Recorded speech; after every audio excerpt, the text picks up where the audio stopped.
Hi,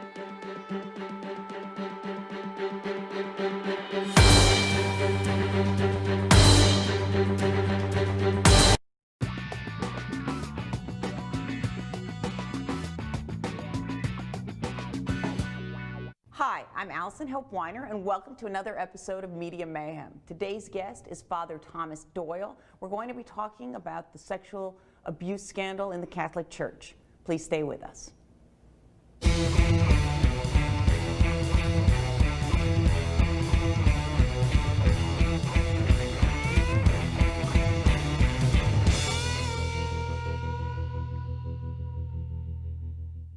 Hi, I want to welcome Father Thomas Doyle to the show today and just give you a little bit of his background. Father Doyle was ordained a Dominican priest in 1970 in Dubuque, Iowa. He did his graduate studies in philosophy and theology at the Aquinas Institute of Philosophy and Theology, as well as his political science and Soviet studies at the University of Wisconsin. He went on to pursue further graduate work in canon law at the Gregorian University in Rome and also at the Catholic University of America, the University of Ottawa, and St. Paul's University in Ottawa. And he was awarded a doctorate in canon law in 1978. Father Doyle was assigned in 1984 to the Vatican Embassy, where he began work with the Church's problem of sexual abuse of minors by the clergy. Since then, he's worked extensively with victims of child abuse throughout America and also in Europe. I want to welcome Father Doyle and thank him for appearing here today. I think he's going to be able to give us some insight into how the Church reacted when they first heard about sexual abuse allegations, because he was there and he was heavily involved with Church higher-ups in trying to find some way for the Church to respond appropriately to the rampant sexual abuse by members of the clergy. And he also will be able to give us some understanding of what's happened in the U.S. court since then and the civil settlements, and really how he thinks the Church could be dealing with the problem of sexual abuse and how they can better help the many young victims who Father Doyle has spent considerable time and energy trying to assist and help them through this difficult time. I wonder if you think that the hierarchy and the way the Church is set up almost is set up to keep people that believe in that hierarchy from reporting something like rampant sexual abuse in the Church. Absolutely.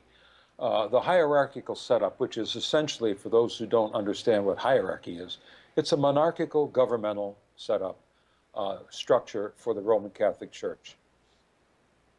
So if you believe that the archbishop or the person, the cleric who is above you is superior and is the one that has the closer connection to God, then you would believe that they know better about this issue and that it's not really your place to bring it to anyone's attention? It's not only that the belief is that they know better, is that it's power. They have an incredible amount of power, and they use this power to control people. The Catholic Church is not an equal opportunity operation. It's not a democracy.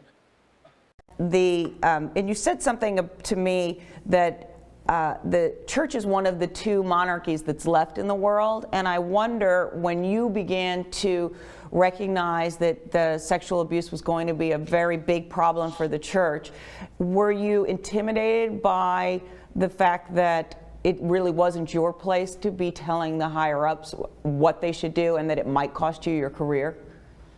Oh yeah, I was quite intimidated at first. I didn't know what would happen. I wasn't really thinking a lot about my career in the early years, when it first began, 84, 85. I was thinking only of, we got to do the right thing here, because this is going to explode into something horrendous.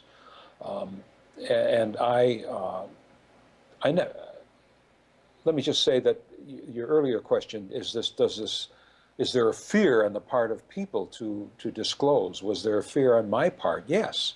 The structure of the Catholic Church is hierarchical, monarchical. We're taught from the beginning that the bishops, the cardinals, the popes are very, very powerful people. They are higher, above us, more important than we are. They are put into those positions by the higher power, by God. so that if we hurt them, offend them, insult them in any way, there'll be divine retribution. And that's one of the main reasons why people were fearful of coming forward. And they were told this many, many times by bishops or those representing them. If you disclose what has happened, you will be hurting the church, you'll be hurting the priesthood, and God will be displeased. I mean, a lot of priests use that line on their victims themselves, and then the bishops and their underlings would use it on victims and their families when these people would try to report sexual abuse that had happened. It doesn't work that well anymore because a lot of that mythology has been dispelled, but it's still active, unfortunately. I've heard, you know, and you hear that from the church and even all the way from the Pope, and that they've tried to dismiss what happened in America as being a media conspiracy to destroy the church, sort of an us against them. When you first reported to the Archbishop and you had a conversation, these are my findings, this is my recommendation, what was the response from the archbishops to your report? And when you were quoted in the media in the United States, were you reprimanded for having spoken to them? And what was said to you about going public with your feelings about what the church should be doing? Okay, let me say that at the when we were preparing the report in the very early months, that would be the fall of '84 throughout 1985, January to June in '85. There were a number of bishops and archbishops and cardinals that I was speaking with on a regular basis who were very supportive, very encouraging, who seemed to be as befuddled by this whole thing as I was, and as troubled by it. And they were, as I said, supportive. So we put the manual together. The media, I never got involved with the media until 1986, I think. I never spoke with anybody in the media until then. However, in '86, by 1986, I had been involved in several interviews, and I'd seen interviews by churchmen many times, and I knew that they would say no comment no matter what the issue was, and that this was causing more problems than it was solving, by saying, well, we don't know anything about this. It's nonsense. So I felt, I'm just going to be straight out honest. I didn't know how to be any other way. So I shot straight with the media, no matter what it was. If they asked me if this is a problem, I said, sure, it's a problem. Well, a bishop wrote to the papal nuncio, my ex-boss, and complained to him that my talking to the media was making the problem worse. And in the letter he wrote to the nuncio, he said, this pedophilia nuisance will soon pass. Well, and I'll never forget that. So my former boss was good enough to send me a copy of the letter, along with his response, in which he simply said he didn't agree with this bishop.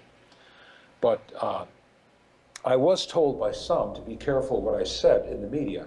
And at the outset, I was, I guess, careful. I was not critical of bishops or cardinals or the Pope or anything like that. That didn't last long when I found out that, they really were causing the problem. It wasn't it certainly wasn't the media. It wasn't the gay culture. It wasn't anti-Catholicism. None of that. It was in the late Pope John Paul XX, or John Paul II, tried to blame it on the United States, consumerism, materialism, and secularism, which was absolute nonsense. Was it difficult for you to watch the sort of reverential way that Pope John Paul II was treated when he passed, given what you knew about his attitude towards the sexual abuse, the rampant sexual abuse in the church? Difficult is an understatement. It was very difficult. By then, by the time he died in 2005, I had intense contact with victims and with their families, almost constant. And I'd seen and began to, internalize and feel inside the suffering of these people.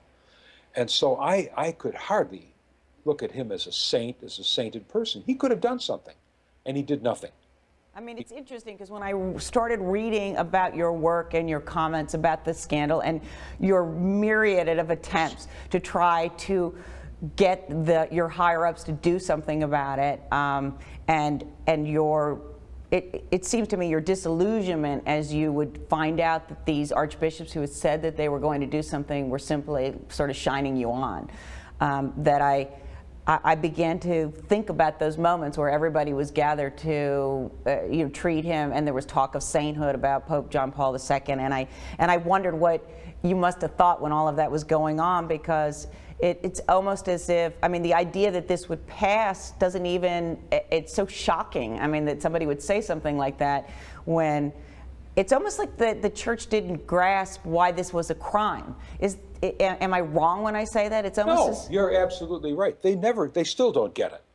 They don't get how horrendous it is. I mean, this is about sexual violation of children. You know, it's not stealing from the collection. It's not saying mass backwards. It's about, violating children. And of all of the, the crimes in our culture, that clearly is one of the worst. And here we had this massive cover-up from the Pope on down, and all of it in favor of their own power and their own image. So when he died and they started all this, make him a saint now and all this stuff, I don't know if I was a mixture of disgusted and furious. One, the other, or both for quite a while. And what was your reaction to Cardinal Ratzinger being moved up to becoming Pope? Because it seems to me that he had, and there's certainly evidence that has come out at this point, that he saw memos, that he was very much involved in, and quite aware of the scope of this scandal, and pretty much followed in Pope John Paul II's footsteps in terms of trying to shine it on until the public pressure and the international scope of the scandal became so intense that he had to actually respond. I mean, what is your feeling about Cardinal Ratzinger becoming a pope and then his response to the same scandal? Well, I didn't have any reaction at all when he was elected. I mean, it had to be somebody. And at that stage of the game, I could have cared less who it was, and it was him. But he had more awareness of this than any of the other guys working in the Vatican Curia because of the office that he held. He saw these cases coming through where men were being accused of violating children, and they did nothing. I mean, he could have gone to the Pope and said, this is a major problem. We got to do something. But nothing happened. Then after he was elected, my feelings, I have to say, are somewhat mixed. He has done and said some of the right things. He's met with victims. He seems to be sincerely compassionate when he meets with the victims, or at least moved in touch, but he can only deal with it from the framework of a man who's been in the institutional church for his whole life. I mean, he thinks that bringing them back to the church is going to help them. That's the last thing they need. And, he makes all these promises and says all these things and tells the bishops, do everything you can to help the victims, but he doesn't enforce it. The best thing he could do would be to, get up one day, get in the window in the Vatican and say, I'm going to start to solve this problem. First thing I'm going to do, I'm going to fire 5 of the leading cardinals who are enablers. Then name off 5 cardinals, do 10 archbishops and 20 bishops. Then people would start to think, well, he's serious. Well, something akin to what happened in Penn State. I mean, they took drastic action when they imposed those sanctions on Penn State. The Catholic Church has done nothing equivalent to that. There have been a number of bishops accused themselves of sexual abuse. None of them ever faced any ecclesiastical sanctions or penal process. None of the ones who've enabled and covered it up have faced anything. They all get cushy retirements when the time comes. That's it. Well, it's interesting that you mentioned Penn State, and we actually spoke about this briefly on the phone, but I'm curious if you think they're going to be, I mean, at the same time that the Sandusky trial was occurring, one of the higher-ups in the Catholic Church was convicted of child endangerment in Philadelphia, and the trial got some coverage. I wonder at this point if you expect any other criminal trials of church higher-ups or church leaders being held about if you expect the U.S. government to continue along the lines of what they've done in Philadelphia and start to try some of these higher-ups in the church leaders for their role in the cover-up of the scandal. Well, yes. First off, the Bishop of Kansas City, Missouri, is under indictment, and his trial is going to start, I believe it's in September. And they've done everything they could to squirrel their way out of that, and it didn't work. So he's going to be tried in September. The major breakthrough with these two the Philadelphia trial and this trial is that they have finally moved in on the enablers, the men who have allowed this to happen. There are several bishops who were eligible for indictment and could have been indicted, but they weren't, for probably political reasons. They cut a deal, for example, with the bishop the former bishop of Manchester, New Hampshire. They cut a deal with the bishop of Phoenix, Arizona. They cut a deal with the archbishop of Cincinnati rather than indict them. But I think Philadelphia, being probably the most Catholic city in the country, major breakthrough. The 2 grand jury investigations were devastating. I mean, in what they brought out, in the thoroughness with which they did it. The trial itself was covered by the media on a daily basis. It brought out, not, you know, even if this guy had not, even if Monsignor Lind had not been convicted, there would have been an incredible amount of damage done to the image of the church by bringing out the truth of what happened in Philadelphia over many years. It seems This is the, excuse me. I'm Let sorry. Me just, that's okay. I hope that this is the beginning of a trend that those who are primarily responsible will finally be held accountable. We used to say, those of us who are deeply involved, that it'll change as soon as one diocese goes bankrupt. Well, that hasn't worked, because now they use bankruptcy as a way to try to avoid their responsibilities to the victims. It hasn't worked for them, but they keep trying. So now the next thing is, if a bishop is taken away in handcuffs, that might get the attention of the other guys to say, hey, you know, the axe is coming close to the root here. Maybe we better clean up our act. Do you believe that Archbishop Mahoney, former Archbishop Mahoney, who's retired here in Los Angeles, should have been indicted? Absolutely, years ago. And what's the basis of that belief? Well, the basis of the belief is what has come out so clearly in the trials and in the all the litigation that's gone there, that he clearly covered up and moved these guys around. He knew about it. He also lied under oath, you know, many times in depositions and in a couple trials he's testified at. But I think not only that, but I don't know if you're aware of the fact that last week a superior appeals court in California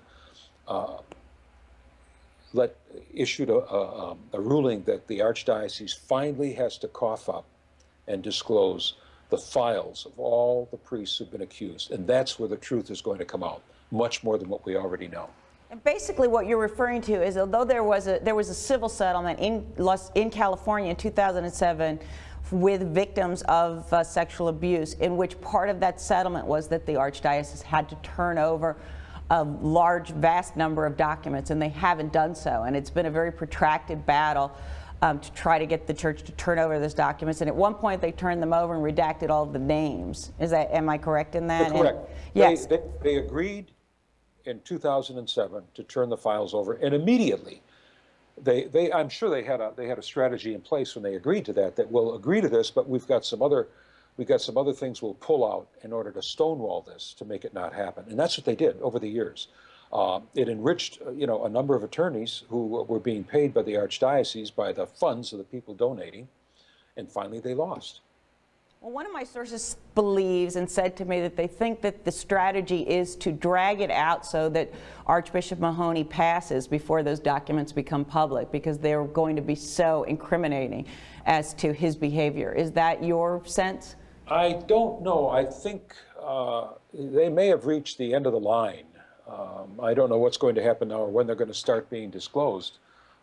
Knowing how Mahoney has operated in the past, though, I have no doubt that his lawyers are going to try to come up with everything. I mean, one of the more ludicrous defenses that one of the attorneys representing the priests came up with was that all these letters and documents are copyrighted by these priests, and that to disclose them is a violation of the copyright laws. I mean, that's insane.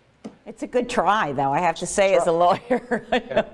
The other apparent defense is that they thought that there was the disclosure of church documents is a violation of the privacy of those documents, and that those documents are allowed, are being kept secret so that there can be the ability to have privacy amongst parishioners and their priests and whatnot. And there had been a lot of arguments along those lines. Am I right about that? You're right. Essentially, Cardinal Mahoney said that all priests' files are privileged, and he created this privilege called the formation privilege, and there's no basis for that in church history, church law, or theology.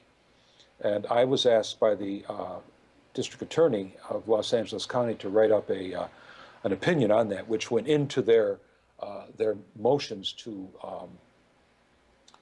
squash this whole concept of privilege, and they did lose. He took it all the way to the United States Supreme Court, and the Supreme Court refused to review the lower court's decisions. But that was their idea, that these are privileged documents. Well, that's nonsense.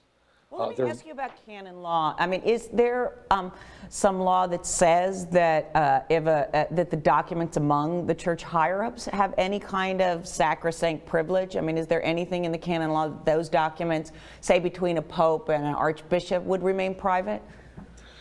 Some of them are, in canon law, are considered highly confidential or private documents. The only thing that's equivalent in canon law to civil law privilege, right, in other words, something that cannot be disclosed under any circumstances, is information that's disclosed in confession or in spiritual counseling. That is considered privilege. But as far as correspondence between cardinals and popes and so on and so forth, even notes that are taken in conclaves when popes are elected, those are highly confidential, but they're not privileged. And this stuff does come out. It has come out. As the Vatican opens up its archives from time to time, a lot of this documentation becomes public. It seems to me that a lot of the defense from the church higher-ups about why they didn't act to disclose that certain priests had been accused of sexual abuse, that their reasoning was that they were basically just following orders. It sounds very much like a Nuremberg defense to me. Yeah. And you certainly heard that from Father Lynn, that he said that he did as he was told. And I'm curious, not being a member of the Catholic Church, is there something institutional or religious that required somebody like Father Lynn to follow the orders of the person who's above him, even if they are morally wrong? Well, first off, you're taught in the seminaries and in both diocesan priests and religious order priests, part of the culture is that obedience is of paramount importance in the Catholic Church, that you must obey your superiors because their orders are the word of God. Now that's a myth, but that's what the teaching is. And so this concept of obedience is imbued and it's pounded deeply into the emotions and the souls of the priests. The other thing you know as a priest, especially a diocesan priest, is that your financial future and your career are in the hands of the bishop. He can cut your salary off, your health care benefits, your residence, and your retirement off, period. So obedience is very important. Even if it's an unjust, as we say in the military, if it's an unlawful order, which you're not bound to obey, in the Catholic Church, you're not bound to obey an immoral or unlawful command or order imposed by anybody, even from the Pope on down. But you should be prepared for the consequences, which could be quite significant. Yes, you've got to be prepared for the consequences, because the first thing they'll say is, no matter what you think, this is a legitimate order. Okay. And let me ask you this. The other thing that has been of interest to me is that many church officials have tried to equate the sexual abuse with the gay culture in the priesthood. And I'm curious if you think there's any correlation between, and you actually speak to this and wrote about it, between a very significant gay culture in the priesthood and the sexual abuse, the rampant sexual abuse crimes. Well, let me just preface it by saying, first, there are a significant number of gays in the Catholic priesthood. That means nothing to me. I mean, the fact that they're gay, you could also say there's a lot of heterosexuals in the Catholic priesthood. The fact that there are gays does not have any direct impact on whether a man is a good priest or not. I know countless men who have to be gay. They're good men, they're good priests. The institutional church, the bishops and the popes have tried to use homosexuals as a scapegoat to find something to blame for this problem, anything to avoid, accepting any responsibility themselves. To blame it on gay men because the majority of sexual abuse is priests on males does not mean it's a homosexual problem any more than saying that adultery is a heterosexual problem. I mean, the one is now there are a lot of cheerleaders for the church, notably this Catholic Anti-Defamation League, this outfit in New York, which is like, one man anyway. It's a gay problem. It's right. crazy. I mean, there's no evidence for that. The John Jay study, which the bishops themselves commissioned, done by the John Jay College of Criminal Justice, the second one that was published this past year, made it clear that there is no connection between homosexuality and sexual abuse by the clergy. The key issue, much more important than the sexual orientation of those who violate children, is why it was covered up. Why the bishops did not reach out to the victims immediately, why they tried to cover it up, why they sent men secretly from one place to another, why they have been dishonest about the issue consistently. That's the issue. And let me just, as my last question before we bring in producer Nick to ask you a few questions, you were there with a plan and a memo on how you thought that the rampant sexual abuse should be handled, your idea about how the Catholic Church might respond. What was the response when you started to you explained to them how rampant this problem was, how many of these predators are in the church, and how they needed to respond? You were there, and I want you to tell the audience, I mean, how did the higher-ups respond to what you were saying? I think at the very beginning, there was disbelief. We were thought of as exaggerating and blowing it out of proportion. I knew of the three of us, Father Peterson, he really knew what the score was because he treated the priests that had problems that were sent to him by the bishops. Mouton was a very successful lawyer, and he was very astute, is very astute, and he knew what the financial consequences could be. And I think the most naive was probably myself at the time as to the extent of this, how widespread it really was. I began to quickly wake up and smell the coffee, though. But at first, and even it went on for years, the denial about the extent of it, the continuous attempt to shift the blame to someone else, to minimize the issue, denial, blame shifting, minimization, and then devaluing the victims, their families, the lawyers that represented them, the psychologists that helped them, and those of us who tried to support them. Then they started devaluing us. We were there. They bypassed the whole issue of the reality of this. They're only out to hurt the church. Well, the church is these people. It's not just bishops. And if anybody's hurting the church, it's the guys running it. Why do you think so many of these predators ended up in the priesthood? That's a question. I really don't know. There's a lot of speculation as to some say they came in because they thought it was a safe place to go. With their disorder, with their desires. I really can't speak to that in any authoritative manner. Well, I mean, to me, I understand that when somebody is a sexual predator, they're very good at manipulation and they're very good at hiding in plain sight, and that they tend to gravitate towards places where they'll have contact with children. But I've also noticed, certainly in light of the Sandusky scandal, that these patriarchal institutions tend to be a place where this type of crime is ignored. And do you think that the setup of the church and being led by all men in positions of power had anything to do with the predators finding this or gravitating towards the church as a safe haven? I think the all-male setup, the whole Catholic Church is run by celibate men, none of whom are married or are parents. And that makes a huge difference, the fact that they do not understand what a parent is. You take a look at the reaction between a bishop when he finds out about sexual abuse in his diocese and parents. It's radically different. As far as your question, I think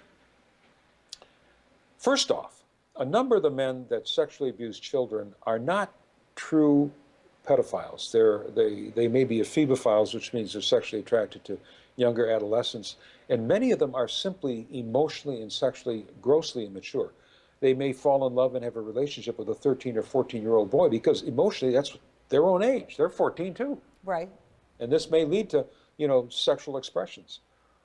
So to say that they're all these skinky predators is not quite accurate. They're violating children, so it doesn't matter what you call them. A violated child is a violated child, and something has to be done. So playing around with the definitions of whether you call them a pedophile, and there's only maybe 15–20% are actually true pedophiles, or an ephebophile, which is the word used for those who like young adolescents, or just somebody who's sexually immature.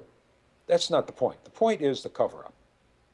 And the point is the fact that the system, the clerical system, keeps men sexually, emotionally immature, and they stay that way. I mean, they're raised in such a way that their human sexuality has to be deposited at the door before you come in. It's like when you go to church. Leave your brain at the door, don't ask questions, and so on. So you have this clerical culture, an all-male culture, that does not appreciate women or marriage or sex, and tries to debunk and devalue all three. Well, on that note, and I think it's a very interesting explanation. It's a lot of, it gives me, I'm sitting here thinking a lot about what you said, but I'd like to bring in producer Nick to maybe lighten things a bit, but ask a couple of questions. And we are in the Mayhem Round. Welcome. Welcome, Nick. Puts a lot of pressure on me. We'll see what I can do. I know, it's difficult. This is not a light issue, but I think we're going to get a little more into some of the current events, but go ahead. So, Tom, I wanted to first talk to you about some headlines that are coming out internationally about Scotland, and one of the headlines is Scotland's gay marriage law to progress, and it addresses the Catholic Church's response to homosexual marriage, and it commented saying the Scottish government is embarking on a dangerous social experiment on a massive scale, and goes on to say, we strongly suspect that time will show the Church to have been completely correct in explaining that same-sex sexual relationships are detrimental to any love expressed within profound friendships. And I wanted to ask you, do you think that the stance taken towards homosexuality has hurt and is hurting the Church? Yes, I do. First off, a lot of people can see the very obvious hypocrisy. There's widespread homosexuality among priests, bishops, and cardinals, period. I mean, all priests and bishops were, all cardinals and bishops were priests at one time. So that's a fact. Secondly, they have labeled homosexuals as intrinsically disordered, which is a gross insult. I mean, how do they know?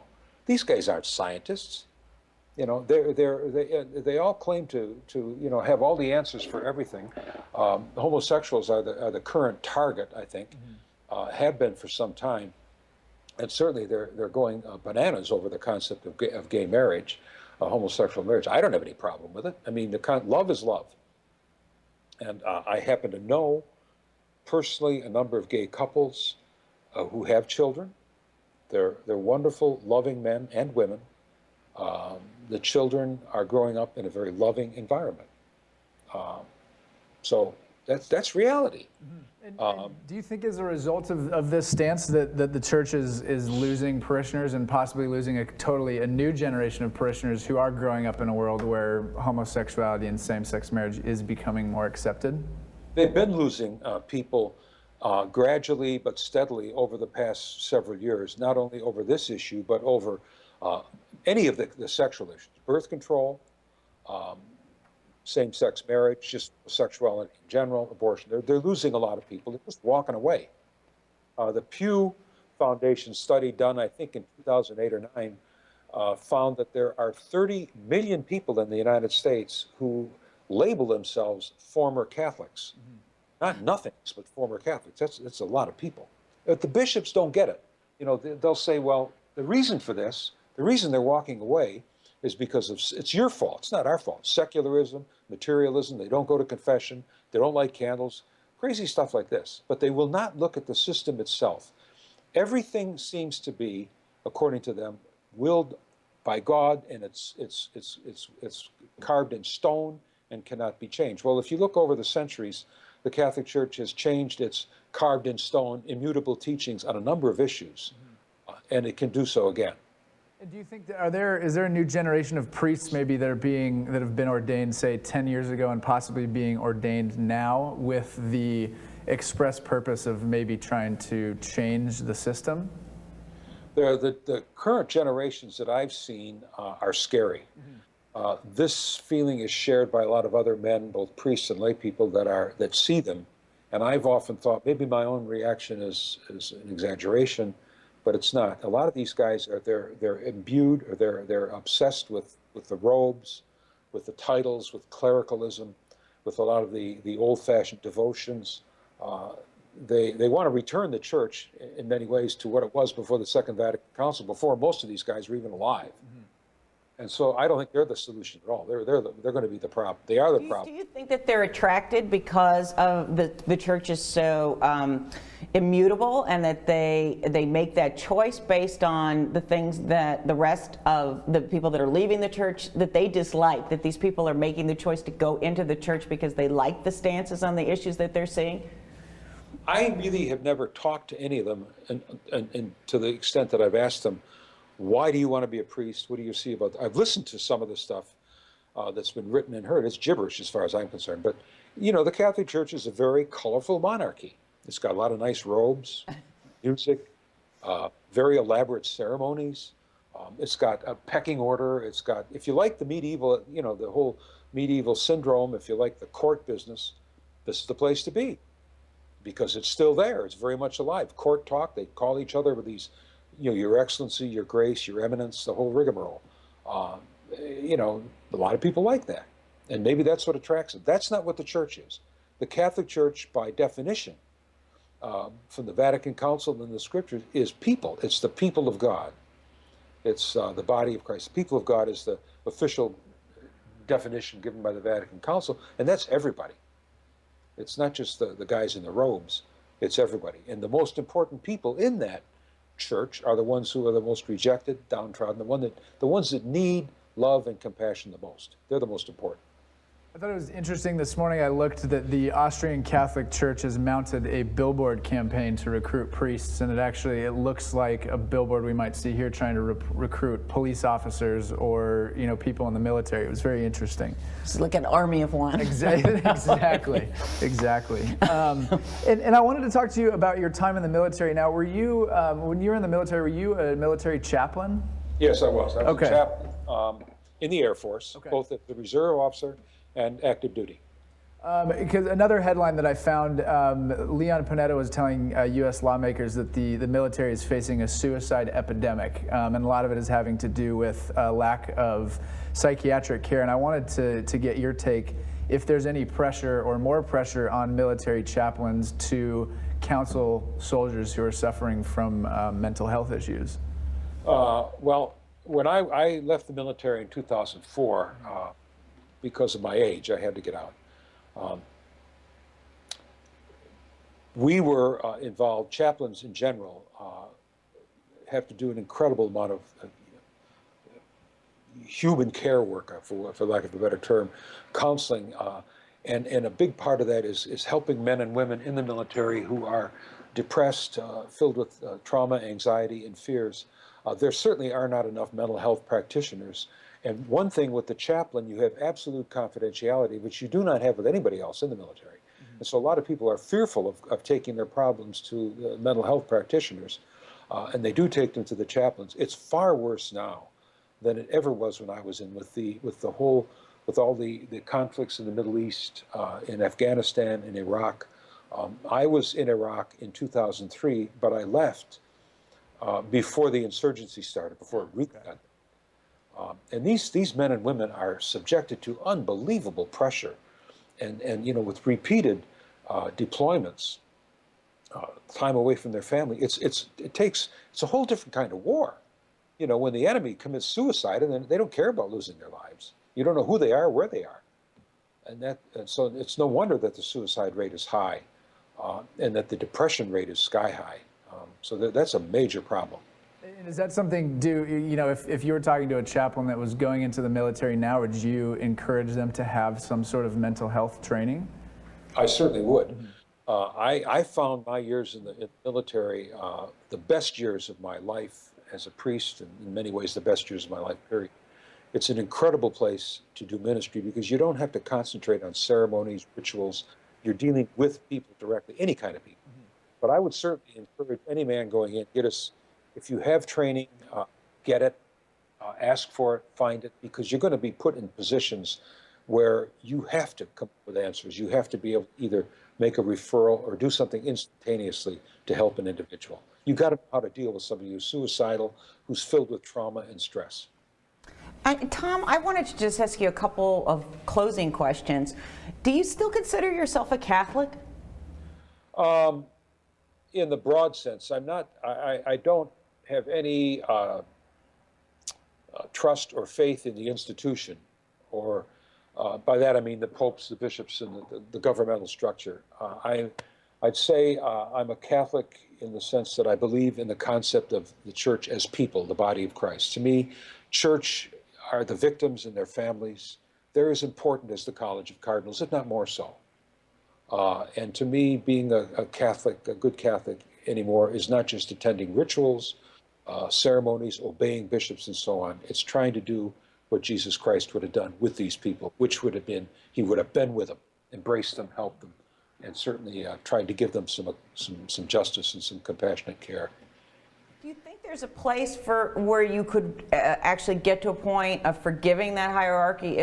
What is it that they could do at this point, do you think, to regain not just your trust, but the trust of the people who have left the church or who have been victimized by priests in the church? Is there anything at this point that they could do to bring back the people that they failed? Okay, I think the only thing they could possibly do to regain the trust of the people who have whose trust they've lost would be to, with regard to the victims of sexual abuse, is directly reach out to them. Don't send your secretary, don't tell them to come to the office, make an appointment, but go to their houses, reach out, and stand up straight and be honest. Say, look, I'm sorry, we messed this up. We did wrong, we covered up, we were selfish, we were narcissistic, and we're deeply sorry for this, and we're going to try to make amends by reaching out directly. Don't just say, I'm going to give you money for counseling. It's the human touch, the human contact that's absolutely necessary. If that started happening, and that was seen to be, if people saw the bishops and the clergy in general and the Pope as being primarily and exclusively concerned about individuals who've been deeply harmed, that would start to turn things around. But I don't think that's going to happen. And I'm curious, if you had a list or could wave a magic wand, I agree with you. I don't think it's going to happen either. And I think that instead the church seems to be reacting by becoming even more and more reactionary and looking for all types of scapegoats, including the gay community and all the people that are things that are almost tangential, all these red herrings, it seems to me, to keep the focus off of what actually happened with the sexual abuse scandal. I mean, it looks to an outsider as if that is happening. But my question is, if you could wave a magic wand, what members in your personal experience do you think should be put on trial for their behavior and in the cover-up? What higher-ups would you put on trial and believe should stand trial at this point from where you actually know that they've done something wrong? Well, certainly I start with Mahoney, Cardinal Law. Where do you start? I mean, there's so many. So I said, sure. Oh, yeah. I mean, I would start with those two. I mean, you think in those cases, it looks to me, again, as not a member of the church, as if the church just threw money at people and hoped that that would be enough, instead of reaching out, instead of apologizing, and that those who did wrong were simply retired rather than held accountable. You hit the nail right on the head. They have, and a lot of we've given them money for counseling. We offer, well, wait a minute, no, counseling isn't going to cut it. It's spiritual counseling. You need to respond. You need to move in and touch their spirit, their soul. That's what has been murdered and irretrievably broken by this whole nightmare. Giving them money, it's a cop-out. It's easy to give money. You know, and then say, we've done our duty, we've responded to the victims. I've listened. I've heard so many bishops say, I talk to victims all the time. Well, by that they mean, you know, the victim, they meet a victim, they listen for a few things and they dismiss them. They don't really listen, they don't really know. They claim the Pope now has all this contact with victims. I've figured out, based on the number he has met with and the amount of time with each one of the audiences, on the outside, the Pope has spent 1 minute and 38 seconds with each of the victims he's met. You don't get much on that. Wow. You know, I mean, and it also seems to me, it's sexual abuse of any kind, whether it be by priests, but it's a particular violation of somebody in power who you look up to and who you believe has moral authority. But violation of children, that the children rarely recover. It seems to be a crime and a victim that lasts forever. I mean, it seems a very difficult thing to come back from when somebody's been sexually abused. And it certainly, I mean, just throwing money at it doesn't seem to fix the problem at all. A lot of those people commit suicide. I mean, it seems that they are almost irretrievably damaged by this crime. The damage is unspeakable. It cannot be described. And I know thousands of victims that I've met. I know so many that are disturbed, they're hurt, they're broken, and they will remain that way for the rest of their lives. I know so many of them that could have had decent, productive, good lives that was taken from them because of what happened. And the ignorance about the effects of sexual abuse, the ignorance on the part of people in general, but churchmen in particular, is incredible. You know, there's one bishop who's, fortunately he's deceased, made the statement when it was reported to him that one priest had violated a number of children in his diocese. He said, "Little boys heal." I mean, that is unbelievably ignorant and offensive. It definitely is. Well, I want to thank you for articulating the genesis of this problem and explaining to the viewers how it was dealt with from somebody who was on the inside at the very beginning of the scandal, and certainly has worked very hard to help the victims of abuse by priests and by their clerics. So I want to thank you for your work, but I also want to thank you for describing and talking about this issue in such a articulate and understandable fashion. Your time was very much appreciated, and I found this to be a particularly moving moment and episode of our show. So thank you so much for speaking with us. Thank you, Tom. Thank you for the opportunity. Okay, well, take care and continue on with your good work. It's much appreciated. Thank you. Bye-bye.